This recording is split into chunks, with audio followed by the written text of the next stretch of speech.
Hey everybody, welcome back to the Sustainable Change channel. Today I'll be showing you how to make some soy wax paper. You guys are probably more familiar with beeswax paper, and if you haven't heard of that, well, it's basically an eco-friendly alternative to plastic wrap and foil. And the soy wax paper is the vegan version of the beeswax one. You can use this paper for wrapping fruits, vegetables, or if you want to take snacks out, they work for that too.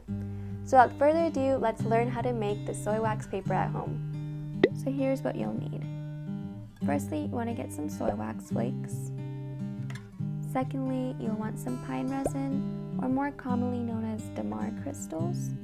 I like to blend these up into powder form because I feel like they melt way easier. Thirdly, you want some jojoba oil. This is to make your fabric soft. And what I didn't mention was a paintbrush and some cotton fabric. Alright, so here I've already combined all three ingredients. I'm double boiling it to refrain from burning too fast. As you can see, the pine resin is taking a long time to break down, so I highly recommend grinding this up into powder form so that you won't be taking all day doing this. So a few things that I really want to emphasize is that choose a paintbrush you're willing to sacrifice, because this paintbrush is not going back to normal. And secondly, it'll be best if you choose a piece of fabric that is 100% cotton, because that's going to work best. So you're going to take your paintbrush, just dip it in your little mixture, and start layering it on the cloth. You want to do about 2 to 3 layers, and you also want to make sure that your mixture won't solidify. So you want to make sure it stays warm throughout the process. Alright, so this is what the cloth looks like after I've painted it all over with the wax mixture.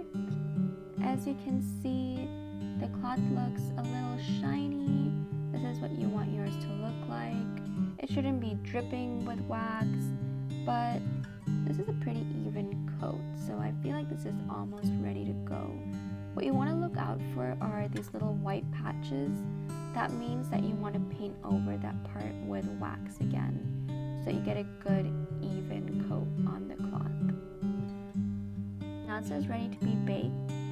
One pro tip, please use as much foil as you can on the table, in the oven. This can get messy. I'm speaking from experience, and you do not want the wax dripping everywhere.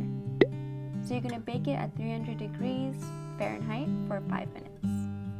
And then once you're done, this is what it should look like. It's a little darker than it was to begin with. And then you just want to air dry it for 5 minutes, and you'll see that it'll start getting stiff on its own.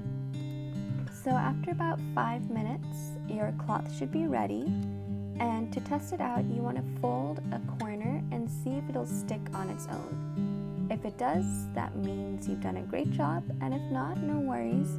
All you have to do is paint another layer of wax on it and stick it back in the oven for another 5 minutes, and you should be good to go. Now I'm going to show you how it looks when we wrap a little lime inside this paper. You're just going to stick it in the middle, and the cool thing about this paper is that it activates with the heat of your hand, so make sure you get a good grip around it so it gets all that heat. And once you've gripped around it, it should stick just like this, and this should be your end result. So hopefully you found this video helpful and you'll start making your own soy wax paper at home. And if you feel like this might be a little bit too much work for you, well, don't worry, because I actually sell the soy wax paper on my website, and you can choose from 3 different patterns. I have this bee one, some with ferns, and the last one with peaches. I do sell in a pack of 3, or you can buy them individually. The pack of 3 is $21, and if you just want to buy one, it's about $7, and these work really well for, like I mentioned before, fruits, vegetable, cheese. I use this myself as well, and you can wash them and reuse it. You just want to make sure you don't wash it with hot water, otherwise the wax will melt. But once you wash it with soap and cold water, they're ready to use like brand new. These should last you about a year, and after that, they're compostable. So 0 waste, which is what we all love. Anyways, thanks so much for watching this video. Please hit like and subscribe, and I'll see you next Sunday for Sustainable Sundays.